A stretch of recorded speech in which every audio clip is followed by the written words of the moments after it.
Hello and welcome back everyone for another PKIdeas Ideas Shorts video, the 12th one in this series and the 11th one for this year. Today what we're going to look at is a magnificent game between Garry Kasparov and Marjanovic. This game was played in the Motor Olympiad in 1980. And so the game started off with the first move d4, knight f6, c4, e6, knight f3, b6, g3, bishop b7, bishop g2, and bishop to e7. This line is a variation in the Queen's Indian defense. And so what white continued is by playing castles, black castled, and white played the interesting move d5. It was only 3 months ago where a player named Garry played the same line and he turned out to win this game, and so Kasparov decided to play this. However, Marjanovic, having not seen that game before, he had no idea what was to come. So e takes d5 is played, knight to h4, good move. What this move does is that it sustains the compensation for the pawn, as the square on f5 is a variable target for the knight. So as you can see in this position, the knight is planning to go to this square and go over here. And from this square he can control nearly all of black's major points and start to attack this king over here. And so c6 was played, after which c takes d5, knight takes d5, and knight to f5. Here in this position, after c takes d5, what the move actually does is that it puts pressure on black, because here black has to make a choice to either take with the pawn or with the knight. Now here in this position, black chose to take with the knight. However, let's see what happens if pawn takes. If pawn takes, the knight can go here, and as we see here before, there's two double pawns, and the knight is attacking the king as well. And this square is a massive hole because this knight is attacking that as well.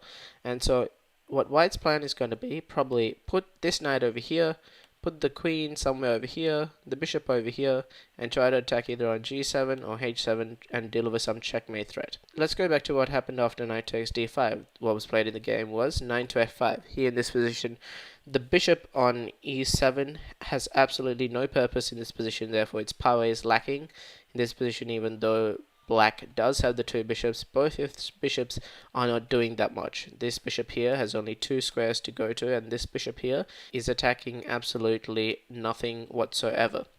And so knight to c7 was played. However, instead of knight to c7, bishop c5 was also played in another game between Garry and Korchnoi. After which e4, knight e7, knight takes g7, king takes g7, b4. This game ended in a win for Garry and was the game that Kasparov saw and thought to play this idea of playing d5. And so now we go back to knight to c7. What was played in the game was knight c3, and then black played d5. What this move does is that it tries to gain the compensation to the pawn that he had won and to try and open up his cramped position. In this position, black's queen side is quite cramped. There's about 5 pieces there, and 4 of those pieces have absolutely no mobility.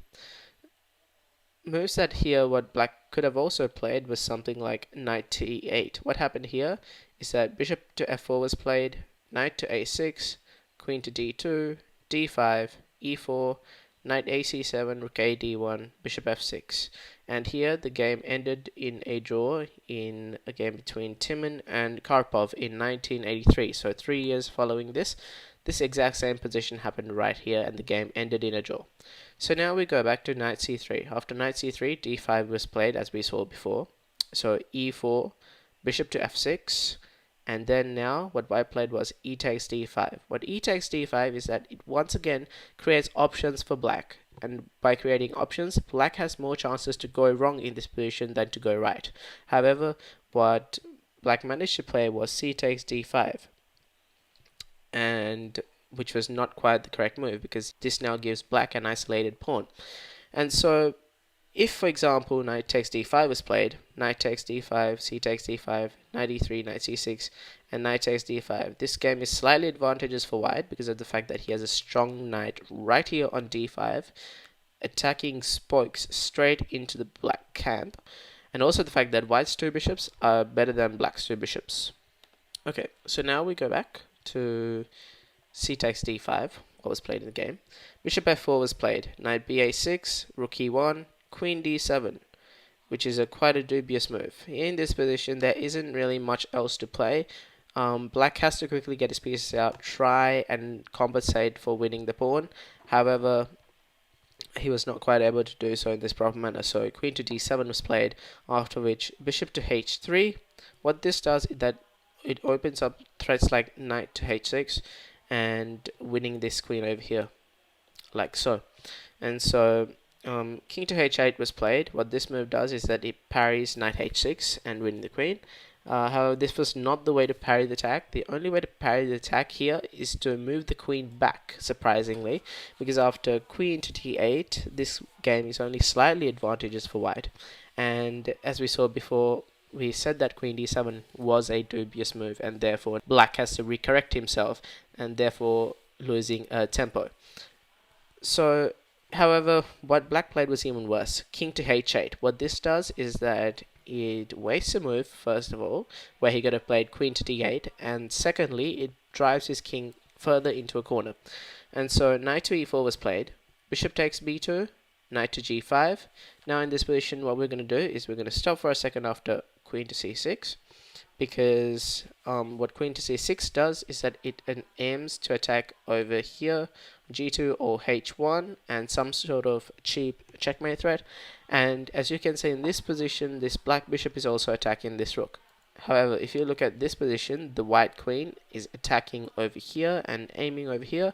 The two knights are aiming on g7, h7.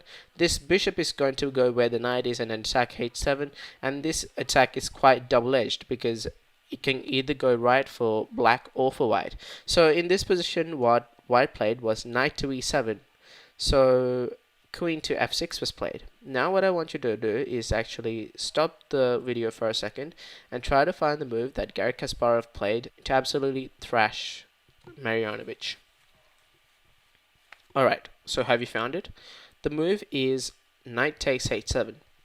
What knight takes h7 does is that it attacks this queen on f6 and removes this pawn over here for absolutely nothing whatsoever.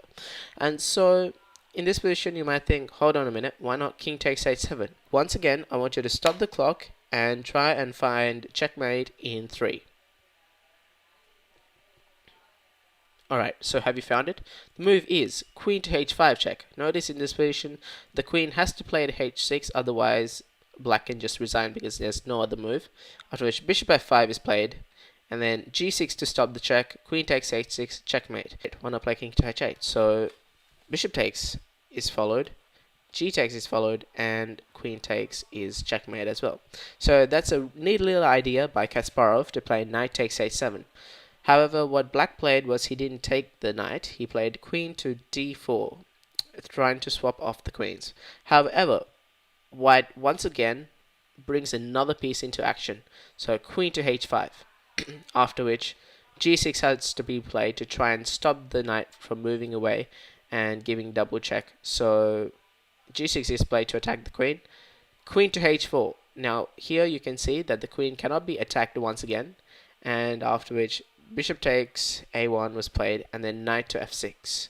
After knight f6, what Marjanovic played did not surprise anyone in the audience, because he had to simply resign in this position.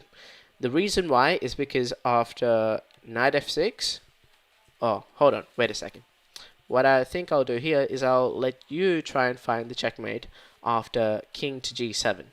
Alright, so it's checkmate in 2. The moves are queen to h6 check, king takes f6, and bishop to g5 checkmate. A neat little checkmate. So as we saw in this whole game, we saw that black had quite a cramped position, and the thing to learn from this game is that you have to have the maximum amount of space to move around your pieces. The more space you have, the more freedom you have to attack the enemy king. And so we saw around knight g6 after queen c6, white has extra space on the king side and is massively attacking black, and black has little space on the queen side. The first part where he had to realize his mistake was after queen to d7, where he absolutely wasted a move where he shouldn't have, and after which Kasparov made an absolutely amazing combination to win this game. So that being said, if you like that video, what I want you to do is to go down below and hit that subscribe button if you haven't already done so, and hit that like button as well. So if you have any questions, please go down to the comment section below. Feel free to ask anything you want. I'm more than happy to answer you. And so that being said, thank you, and I'll see you next time.